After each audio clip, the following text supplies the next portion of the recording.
오늘 공판 내용 중에 언론에서 전혀 주목을 하고 있지 않은데요.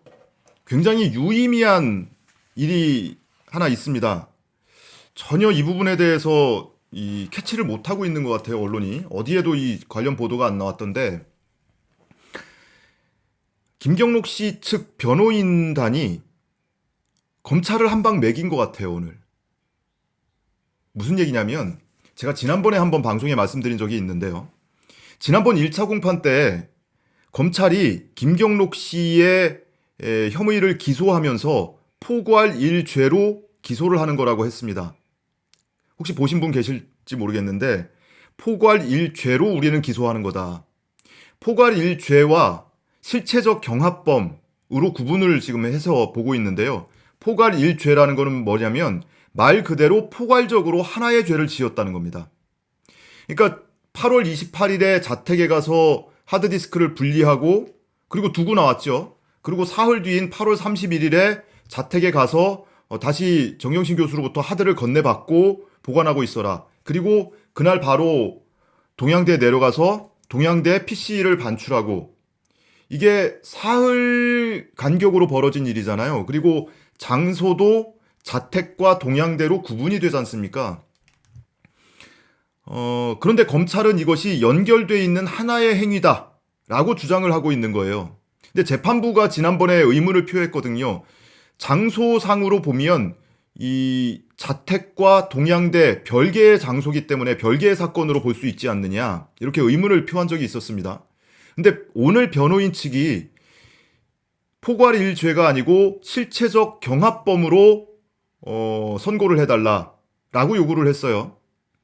그러니까 실체적 경합범이라는 건 뭐냐면 한 사람이 한 행위지만 그 행위에 여러 개의 혐의가 인정될 수 있는 겁니다.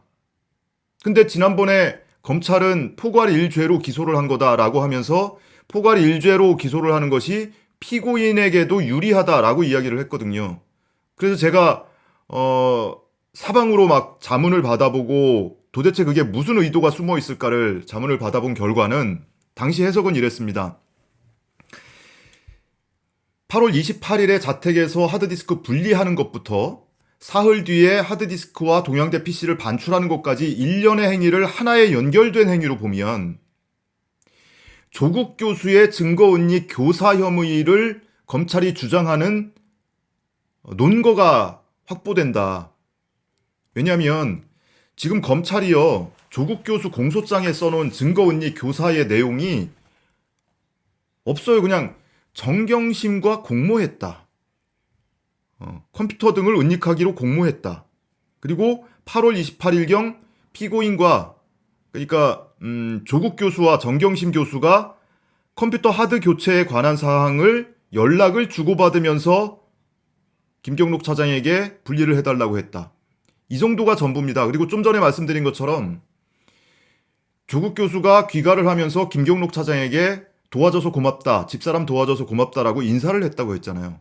그러니까 검찰이 모르겠습니다. 무슨 그날 조국 교수와 정경심 교수가 문자라도 주고받으면서 뭐 하드디스크는 뭐 분리했냐, 어디다가 뭐 보관해놔라, 감춰둬라, 뭐 이런 식으로 문자라도 주고받은 게 나오면 모를까? 그게 별로 입증할 수 있는 증거물이 별로 안 보이거든요. 그러니까 8월 28일에 하드디스크 분리하는 것부터 분리한 것 자체가 증거 은닉은 아니잖아요. 그걸 뭐 검찰의 주장은 은닉을 하기 위한 준비 단계라고 볼 수도 있겠는데 그거 자체가 은닉은 아니지 않습니까? 분리해서 옆에다 두면 그게 어떻게 은닉이 되겠습니까? 그런데 그거를 반출을 해서 김경록 차장이 보관을 하도록 했잖아요. 그거는 사흘 뒤의 일입니다. 8월 31일. 그러니까 실체적 경합범으로 보고 분리와 자택에 있는 하드디스크를 반출한 것과 동양대 PC를 반출한 것을 개별 혐의로 보면 조국 교수는 연결고리가 사라지는 거죠. 이 증거 은닉 교사 혐의와 관련한 연결고리가 사라지는 겁니다. 그래서 검찰은 이거를 일련에 연결되어 있는 하나의 행위로 보고 포괄 1죄로 기소를 하는 거라고 재판부에 요구를 했는데 오늘 변호인 측은 포괄 1죄가 피고인에게 유리할 수도 있다. 하지만 실체적 경합범이라고 해서 반드시 불리한 건 아니다. 우리는 실체적 경합범으로 선고를 해달라라고 이야기를 했습니다. 굉장히 디테일한 부분이죠. 그래서 검찰은 포괄일죄로 해야 나중에 조국 교수의 증거은닉 교사 혐의를 입증하는데 이 밑바탕이 되는 논리로 써먹을 텐데 변호인 측이 그거를 정면으로 부정을 한 겁니다. 그리고 이미 재판부도 지난번 1차 공판 때 실체적 경합범으로 볼 소지가 있다라고 한번 언급을 한 적이 있거든요. 그래서 검찰의 작전이 여기서 어긋날 수도 있겠다. 그리고 오늘 뭐 구형까지 있었어요.